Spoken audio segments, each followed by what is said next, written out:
અમરેલીના રાજુલા નજીક સિંહણના હુમલામાં એક યુવકનું મોત થતા ફરી એકવાર મનુષ્ય અને વન્ય જીવન વચ્ચેના વધતા સંઘર્ષ પર ગંભીર સવાલ ઉભા થયા છે। પ્રશ્ન માત્ર એક દુર્ઘટનાનો નથી, પરંતુ એ સમજવાનો છે કે આવા બનાવો હવે વારંવાર કેમ બની રહ્યા છે। શું જંગલોમાં સિંહો માટે રહેઠાણ અને કુદરતી શિકારની જગ્યા ઘટી રહી છે, કે પછી ઉદ્યોગો, રસ્તાઓ અને માનવીય વસાહતો જંગલની સીમા સુધી પહોંચી જતા વન્ય જીવો અને માણસોનો સીધો સંપર્ક વધી ગયો છે।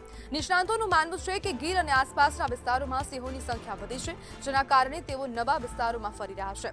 બીજી તરફ સ્થાનિક લોકોનો આક્ષેપ છે કે દિવસ રાત સિંહોની અવરજવર વચ્ચે કામદારો અને ગ્રામજનોની સુરક્ષા જોખમમાં છે। તો શું વન્યજીવોને વધુ સુરક્ષિત કોરિડોરની જરૂર છે? શું વિકાસ અને સંરક્ષણ વચ્ચેનું સંતુલન ખોરવાઈ રહ્યું છે? સવાલ એ છે કે જવાબદારી કોની અને ઉકેલ શું? કારણ કે જોખમમાં માણસ પણ છે અને વનરાજ પોતે પણ છે।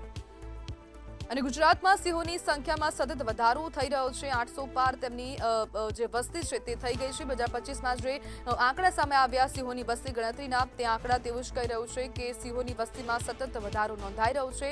891 જેટલા સિંહો હાલ રાજ્યમાં છે। નર, માદા, પાઠડા, બચ્ચા દરેકની સંખ્યા ટીવી સ્ક્રીન પર જોઈ શકો છો। 2025માં જે ગણતરી થઈ તે આંકડાના અનુસાર હું તમને કહી શકું છું કે 891 જેટલા સિંહો ગુજરાતમાં હાલ છે, અને તેને જ લઈને ક્યાંક ને ક્યાંક માનવ વસાહત સુધી સિંહો સંખ્યા પહોંચી રહી છે। સિંહો અવારનવાર રખડતા હોય છે રોડ પર, જેમ કે કૂતરા રખડતા હોય, શ્વાન આટાફેરા મારતા હોય, તે પ્રમાણે જ સિંહો હવે ક્યાંક ને ક્યાંક રસ્તા પર આટા મારતા જોવા મળી રહ્યા છે, અને તેના જ કારણે મનુષ્યોમાં, ખાસ કરીને માનવમાં, જે લોકો છે તે લોકોમાં હવે ડર સતત વધી રહ્યો છે।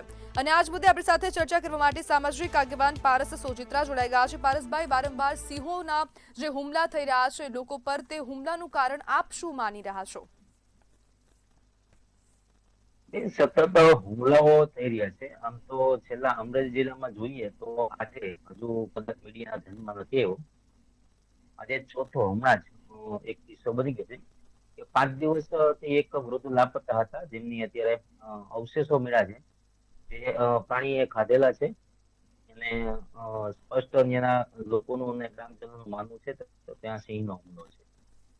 આ હુમલાઓ વધવાનું કારણ આજે જે ગઈ રાત્રે આજે રાજુલા વિસ્તારમાં એક યુવાનની લાશ મળી છે સિંહ દ્વારા।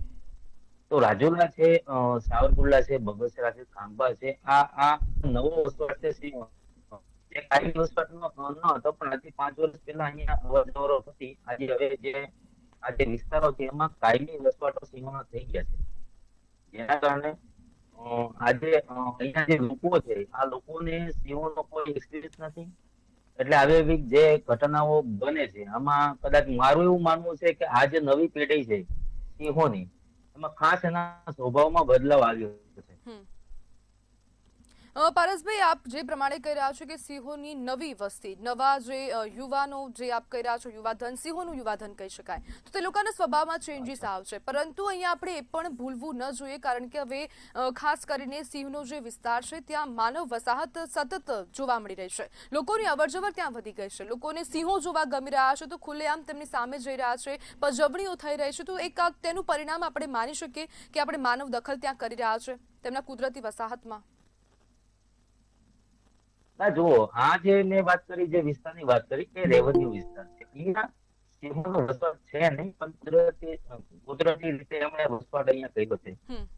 આજે બધો છે ખેતીવાળો વિસ્તાર છે, અહીંયા કોઈ જંગલ નથી, નાની નાની નદીઓ એવા વિસ્તાર છે, ખેડૂતો મજૂરો કાયમી ખેતી કરતા હોય છે। ક્યાંક એવા કિસ્સાઓ બને છે કે રાત્રિના સમયમાં સિંહો જોવા મળે તો લોકો જોવા માટે દખલગીરી બધું કરતા હોય છે, પણ હું નથી માનતો એ કારણ છે કે જેના કારણે હુમલાઓ થાય છે।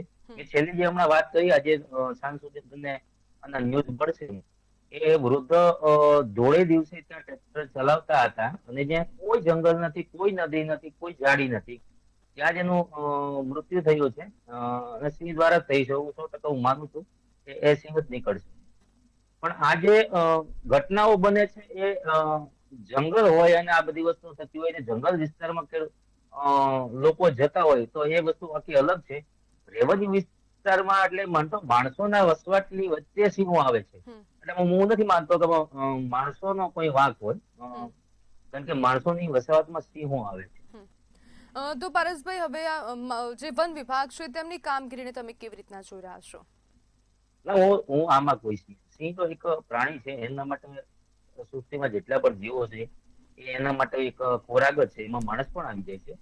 પણ જે આ ઘટનાઓ બને છે આજકાલની નથી બનતી, વર્ષોથી બને છે. અને હમણાં આ 2026માં આ લગભગ મારા ધ્યાનમાં આવ્યો છે એવો 23મો કિસ્સો છે, જેમાં સિંહ દ્વારા માણસ ઉપર હુમલો કરવામાં આવ્યો છે.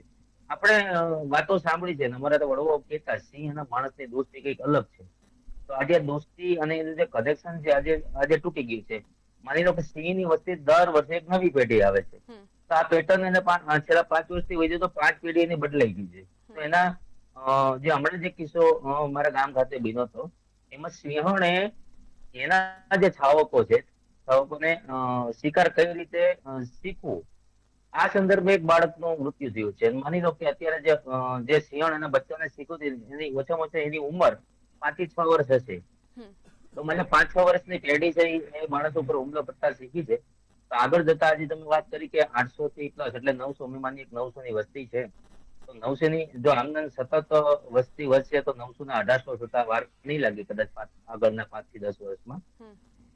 તો એના માટે જે રહેવાની જગ્યા છે, જંગલ છે, ગીર ફોરેસ્ટ છે, એમ હું માનું ત્યાં સુધી ઓછામાં ઓછા 300 થી 400 સિંહોનો વસવાટ થઈ શકે એટલી જ જગ્યા છે. તો સિંહો માટે વન વિભાગે કે સરકારે કઈક એરિયાઓ નવા બનાવવા પડશે, નવા જંગલોમાં એમને એડ કરવા પડશે. માત્ર માનવ વસાવટની વચ્ચે હાલશે નહીં.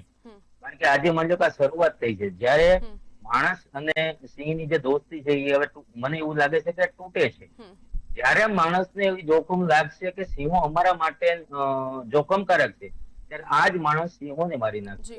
ચિંતાનો વિષય એ છે કે આપણે વર્ષોથી મહેનત કરીએ છીએ સિંહોની વસ્તી વધારવા માટે, તો સિંહો ઉપર જોખમરૂપ બનશે ભવિષ્યમાં. બિલકુલ પારસભાઈ, જોડાવા બદલ આપનો આભાર.